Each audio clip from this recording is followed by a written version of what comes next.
নমস্কার বন্ধুরা, ফিরে এলাম আবার একটা রেসিপি নিয়ে। তো আজকে বানাবো রূপচাঁদা মাছের তেল ঝাল। তো এখানে আমি নিয়েছি রূপচাঁদা মাছ, আর মাছগুলো আমি ভালো করে ধুয়ে পরিষ্কার করে নিয়েছি। এরপর 1 চা চামচ লবণ আর 1 চা চামচ হলুদ দিয়ে ভালো মতো মেখে নেব। আর রান্নার মাধ্যমে দেখিয়ে দেবো আমি কী কী উপকরণ নিচ্ছি। তো এখানে দেখুন মাছটা আমার হলুদ মাখানো হয়ে গেছে। আর যে মশলাগুলো আমি কেটে বেটে রেখেছি সেটা হলো, এখানে আদা বাটা রয়েছে, পেঁয়াজ বাটা রয়েছে, আর কিছুটা টমেটো রয়েছে 2খানা। তো টমেটোটা আমি মিক্সি বাটিতে ফেলে বেটে নেব। আর আপনাদের কাছে অনুরোধ করব বন্ধুরা, প্রথম থেকে শেষ অবধি রেসিপিটা দেখবেন, আশা করি ভালো লাগবে। এদিকে দেখুন আমার তেলটা গরম হয়ে গেছিলো বলে মাছগুলো সব ভেজে নেব, সাজিয়ে দিচ্ছি। তো এখানে আমি 150 গ্রাম তেল নিয়েছি। তো আপনারা যখন রান্না করবেন তেলটা আন্দাজ মতন দেবেন। আমি আমার আন্দাজ মতন তেল দিয়েছি। আর এদিকে টমেটোটা বাটা হয়ে গেছে। আর মাছগুলো দেখুন এক পিঠ ভাজা হয়ে গেছে, অপর পিঠটা ভেজে নেব।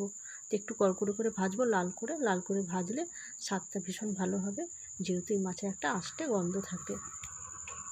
তো দেখুন আমার মাছগুলো ভাজা হয়ে গেছে, তুলে নেব। আর একদম কড়কড়ে করে ভেজে নিয়েছি। তো এরপর যেটা দেবো বন্ধুরা সেটা হলো গোটা গরম মশলা।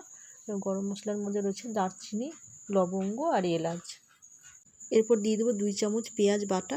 পেঁয়াজ বাটা দিয়ে একটু নেড়ে নেবো, কাঁচা গন্ধটা গেলেই বন্ধুরা দিয়ে দেবো 1 চা চামচ হলুদ, 1 চা চামচ লবণ, 1 চা চামচ ঝাল লঙ্কার গুঁড়ো আর 1 চা চামচ কাশ্মীরি লঙ্কার গুঁড়ো দিয়ে আবার একটু মিশিয়ে নেব। মিশিয়ে দিয়ে রয়েছে টমেটো বাটাটা দিয়ে দেবো। আর দিয়ে দেবো 1/2 চা চামচ আদা বাটা আর কয়টা কাঁচা লঙ্কা। তা কাঁচা পাকা দিয়েছি আমি, আপনারা ঝালটা নিজেদের আন্দাজ মতন দেবেন, যেরকম ঝাল খাওয়া পছন্দ করেন। তো দেখুন এখানে আমার মশলাটা মোটামুটি ভাজা হয়ে এসছে, সেন্ট বেরিয়ে গেছে সুন্দর। তো সেন্ট বেরিয়ে গেছে বলে আমি এখানে জল দিয়ে দেবো।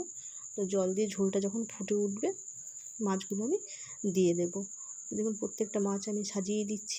আর 15 থেকে 20 মিনিট একদম হালকা আঁচে রান্না করে নেব। আর রান্না হয়ে গেলেই আমি নামাবার সময় একটু ধনেপাতা ছড়িয়ে নামিয়ে নেব। তো এখন সবই মাছটা দিয়েছি, একটু ফুটলেই আমি ধনেপাতাটা দিয়ে দেবো। তো দেখুন আমি 15 থেকে 20 মিনিট রান্নাটা করে নিয়েছি, তারপর ধনেপাতাটা দিয়ে নামিয়ে নিলাম। তো বন্ধুরা আমার রেসিপিটা যদি আপনাদের ভালো লেগে থাকে তাহলে আশা করি আপনারা চ্যানেলটা সাবস্ক্রাইব করে নেবেন এবং ফলো করে নেবেন। আপনাদের একটা সাবস্ক্রাইব একটা ফলো আমার অনেকটা উপকার হবে। তো ফিরে আসছি আবার একটা নতুন রেসিপির সাথে।